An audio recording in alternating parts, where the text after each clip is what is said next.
வணக்கம். இலங்கை செய்திகளுடன் நான் நிரோஷன். விரிவான செய்திகளுக்கு முன் தலைப்புச் செய்திகள். தமிழ் மக்களுக்கான அரசியல் தீர்வை வழங்குவேன் என்று ஜனாதிபதி அனுரகுமார திசாநாயக்க அறிவிப்பு. வலிந்து காணாமல் ஆக்கப்பட்டோரின் குடும்பங்களுக்கு எதிராக கட்டாய தடுப்பு காவல் மற்றும் ஒடுக்குமுறைகள். ஐநாவில் தீவிர கரிசனை. அண்மைய டீசல் விலையை குறைப்பை கருத்தில் கொண்டு பேருந்து கட்டணத்தை குறைப்பது சாத்தியமில்லை என்று அகில இலங்கை தனியார் பேருந்து உரிமையாளர் சங்கம் தெரிவிப்பு. முன்னாள் ராஜாங்க அமைச்சர் சிவனேசதுரை சந்திரகாந்தன் ஈஸ்டர் தாக்குதல் குறித்து முன்கூட்டிய தகவல் அறிந்திருந்தமை விசாரணைகளின் போது வெளிப்பட்டுள்ளதாக அரசு அறிவிப்பு. இனி விரிவான செய்திகள். தமிழ் மக்களுக்கான அரசியல் தீர்வை வழங்குவேன் என்று ஜனாதிபதி அனுரகுமார திசாநாயக்க அறிவித்துள்ளார். ஜப்பானில் நடைபெற்ற நிகழ்வொன்றில் உரையாற்றிய போது அவர் இதனை குறிப்பிட்டிருந்தார். அவர் மேலும் விளக்கிய போது தமிழ் மக்கள் நீண்ட காலமாக எதிர்கொண்டு வரும் பிரச்சனைகளுக்கு முற்றுப்புள்ளி வைக்கும் வகையில் வடமாகாணத்தில் தேவைக்கு அதிகமாக உள்ள ராணுவ பாசறைகள் குறைக்கப்படும் என்று தெரிவித்தார். இலங்கையை மத வேறுபாடுகளற்ற நாடாக மாற்றி நல்லிணக்கத்தை நிலைநாட்டுவதே தமது பிரதான குறிக்கோள் என்றும் அவர் வலியுறுத்தினார். ஆனால் தென்னிலங்கையில் சில அரசியல்வாதிகள் இனமும் இனவாதத்தை தூண்டும் முயற்சிகளில் ஈடுபட்டு வருகின்றார்கள். அதற்கு தனது அரசாங்கம் ஒருபோதும் இடமளிக்காது என்றும் அவர் தெளிவுபடுத்தியுள்ளார். இதனோடு தமிழ் மக்களுக்கான அரசியல் தீர்வுகள் வழங்கப்படும் என்பதை மறுபடியும் உறுதிப்படுத்தினார். ஐக்கிய நாடுகள் சபையின் 80வது கூட்டத்தொடரில் கலந்து கொள்வதற்காக அமெரிக்கா பயணத்திருந்த ஜனாதிபதி அனுரகுமார திசாநாயக்க பின்னர் ஜப்பான் அரசாங்கத்தின் அழைப்பின் பேரில் ஜப்பான் விஜயத்தை மேற்கொண்டார். அங்கு ஜப்பான் பேரரசர் நருஹிட்டோ மற்றும் பல முக்கிய தலைவர்களை சந்தித்து பேச்சுவார்த்தை நடத்தியதும் குறிப்பிடத்தக்கது. திருத்தியமைக்கப்பட்ட குடிவரவு மற்றும் குடியகல்வு ஒழுங்கு விதிகளின் அடிப்படையில் அறிமுகப்படுத்தப்பட்ட தனிநபர் முதலீட்டாளர் திட்டத்தின் கீழ் இலங்கை தனது வரலாற்றில் முதல் முறையாக வதிவிட விசாவை வழங்கியுள்ளது. இந்த விசேட விசா ஜெர்மன் நாட்டை சேர்ந்த டாக்டர் பிரீ பிரெக்சல் அவர்களுக்கு வழங்கப்பட்டது. இது தொடர்பான உத்தியோகபூர்வ கையளிப்பு நிகழ்வு பொதுமக்கள் பாதுகாப்பு மற்றும் நாடாளுமன்ற அலுவலர்கள் அமைச்சர் ஆனந்த் விஜயபால் அவர்களால் நடத்தப்பட்டது. வெளிநாட்டு முதலீடுகளை ஈர்த்து நீண்டகால வதிவிட வாய்ப்புகளை வழங்கும் நோக்கில் உருவாக்கப்பட்ட இந்த திட்டத்தின் கீழ் வெளிநாட்டவர்கள் இலங்கையில் முதலீடு செய்வதன் மூலம் வதிவிட விசாவை பெற முடியும். இதன் அடிப்படையில் 5 ஆண்டு வதிவிட விசா பெறுவதற்கு குறைந்தபட்சம் $1,00,000 அல்லது அதற்கு இணையான வெளிநாட்டு நாணயத்தை முதலீடு செய்ய வேண்டும். 10 ஆண்டு வதிவிட விசா பெறுவதற்கு குறைந்தபட்சம் $2,00,000 அல்லது அதற்கு இணையான வெளிநாட்டு நாணயத்தை முதலீடு செய்ய வேண்டும். மேலும் விண்ணப்பதாரர்கள் தங்கள் முதலீட்டு தொகையை வைப்பு செய்வதற்காக அங்கீகரிக்கப்பட்ட இலங்கை வங்கியில் விசா நிகழ்ச்சி தொடர்பான வெளிநாட்டு நாணய கணக்கு ஒன்றை திறக்க வேண்டும் என்பதும் கட்டாயமாக்கப்பட்டுள்ளது. வசீம் தாஜுதீன் கொலை போன்ற குற்றங்களை ஒரு கிராமத்து ஸ்ரீபால அல்லது ஞானரத்னம் செய்தவர்கள் அல்ல, மாறாக நாட்டை ஆண்ட ஆட்சியாளர்களை செய்தார்கள் என்று அமைச்சர் விமல் ரத்நாயக்க தெரிவித்துள்ளார். அனுராதபுரத்தில் நடைபெற்ற செய்தியாளர் சந்திப்பு ஒன்றில் கலந்து கொண்ட போது அவர் இதனை கூறினார். விசாரணைகளின்படி குற்றங்களில் தொடர்புடையவர்கள் அரசியல் பிரமுகர்கள் ஆவார்களா இல்லையா என்பதை பொருட்படுத்தாமல் சட்டம் நடைமுறைப்படுத்தப்படும் என்றும் அவர் வலியுறுத்தினார். இந்த குற்றங்களை ஆட்சியாளர்களை செய்து பின்னர் அவற்றை மூடி மறைத்துள்ளார்கள் என்றும் அவர் சுட்டிக்காட்டியிருந்தார். 2012ஆம் ஆண்டு வசீம் தாஜுதீன் கொலை செய்யப்பட்டார். 2015இல் பத்திர மோசடி இடம்பெற்றது.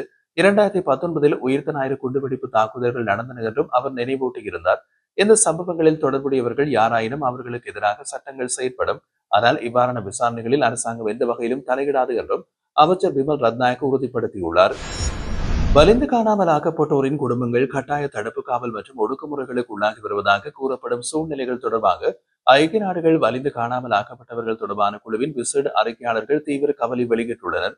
ஐநா மனித உரிமைகள் பேரவையின் 60வது கூட்டத்தொடருக்கு இணையாக வலிந்து காணாமல் ஆக்கப்பட்டவர்கள் தொடர்பான குழுவின் 29வது அமர்வு கடந்த வாரம் ஜெனீவாவில் ஆரம்பமாகி 26 முதல் 29ஆம் தேதி வரை இலங்கை விவகாரம் விசாரணைக்கு உட்படுத்தப்பட்டது. இந்த கூட்டத்தில் இலங்கை சார்பில் நீதி மற்றும் தேசிய ஒருமைப்பாட்டு அமைச்சர் ஹர்சன நாணயக்கார தலைமையிலான பிரதிநிதிகள் குழு பங்கேற்றது. இதில் காணாமல் போனோர் பற்றிய அலுவலகத்தின் நிறைவேற்று பணிப்பாளர் ஜெகநாதன் தற்பரன், அத்துறை உறுப்பினர் அஜித் தென்னகோன், ஐநா மனித உரிமைகள் பேரவைக்கான இலங்கை நிரந்தர பிரதிநிதி ஹிமாலய அருணதிலக உள்ளிட்டோர் நேரடியாக கலந்து கொண்டனர். மேலும் வெளிவிவகார அமைச்சு, பாதுகாப்பு அமைச்சு, பொதுமக்கள் பாதுகாப்பு அமைச்சு, போலீஸ் திணைக்களம், இழப்பீட்டு அலுவலகம், தேசிய நல்லிணக்க அலுவலகம் போன்ற அமைப்புகளின் பிரதிநிதிகள் கொழும்பிலிருந்து நிகழ்நிலையில் பங்கேற்றிருந்தார்கள். இந்த நிலையில் வலிந்து காணாமல் ஆக்கப்படல்களில் அனைவரது பாதுகாக்கும் சர்வதேச பிரகடனத்தை நடைமுறைப்படுத்த இலங்கை எடுத்துள்ள சட்ட நடவடிக்கைகள் குறித்து அறிக்கையாளர்கள் பாராட்டினாலும் காணாமல் போனோர் குடும்பங்களுக்கு எதிராக இடம்பெறுகின்ற கட்டாய தடுப்பு காவல் மற்றும் ஒடுக்குமுறைகள் தொடர்பாக தீவிர அக்கறை வெளிப்படுத்தினர். குழுவின் பிரதி தலைவர் மற்றும் இணை அறிக்கையாளர் கலந்துரையாடல்களில் இலங்கை பல தசாப்தங்களாக வலிந்து காணாமல் ஆக்கப்பட்டவர்களால் பாதிக்கப்பட்டுள்ளதாக குறிப்பிட்டிருந்தார். குறிப்பாக 1980 மற்றும் 1990களிலும் 2009ஆம் ஆண்டு வரை நீடித்த போர்க்காலத்திலும் இதுபோன்ற சம்பவங்கள் பதிவாகியுள்ளதாகவும் அவர் சுட்டிக்காட்டினார். அதே சமயம் சர்வதேச பிரகடனத்தில் கையெழுத்திட்டமை, அதற்கான சட்டங்களை உருவாக்கியமை, காணாமல் போனோர் அலுவலகத்தை நிறுவியமை ஆகியவற்றை அவர் வரவேற்றார்.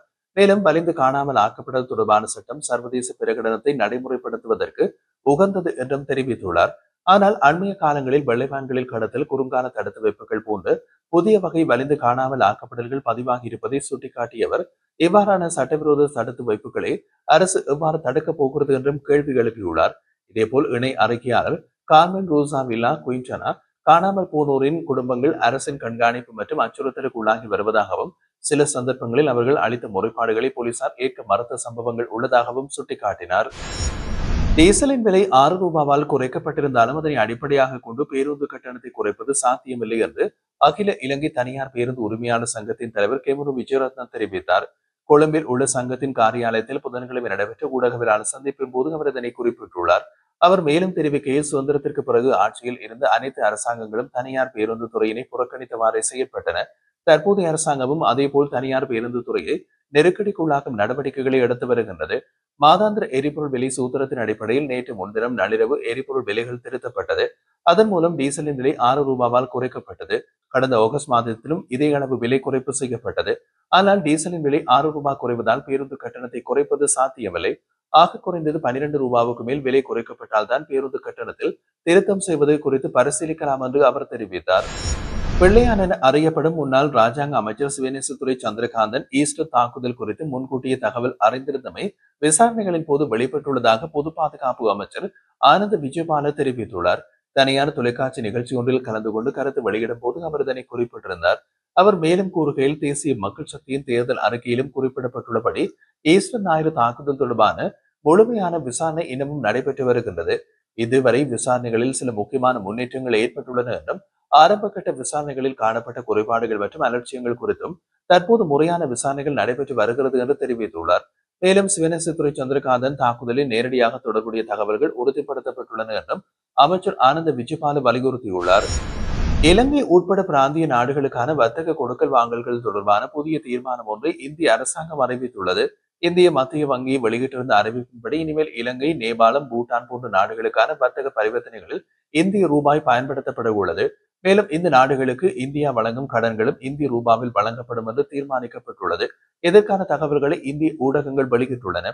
இந்த நடவடிக்கை பிராந்திய வர்த்தகங்களில் வழக்கமாக பயன்படுத்தப்படும் அமெரிக்க டாலரின் ஆதிக்கத்தை குறைக்கும் நோக்கத்துடன் எடுக்கப்பட்டதாக இந்திய மத்திய வங்கி விளக்கியுள்ளது. அதேபோல இந்தியாவின் முக்கிய வர்த்தக பங்காளிகளுடனான பரிவர்த்தனைகளில் அதிகாரப்பூர்வ நாணய மாற்று ஏற்பாடுகளை அறிமுகப்படுத்தும் முடிவும் எடுக்கப்பட்டுள்ளதாகவும் குறிப்பிடப்பட்டுள்ளது. குறிப்பாக இந்தியா, அமெரிக்கா இடையிலான கடுமையான வர்த்தக முரண்பாடுகள் தொடரும் சூழலில் இந்த அறிவிப்பு வெளியாகியுள்ளது.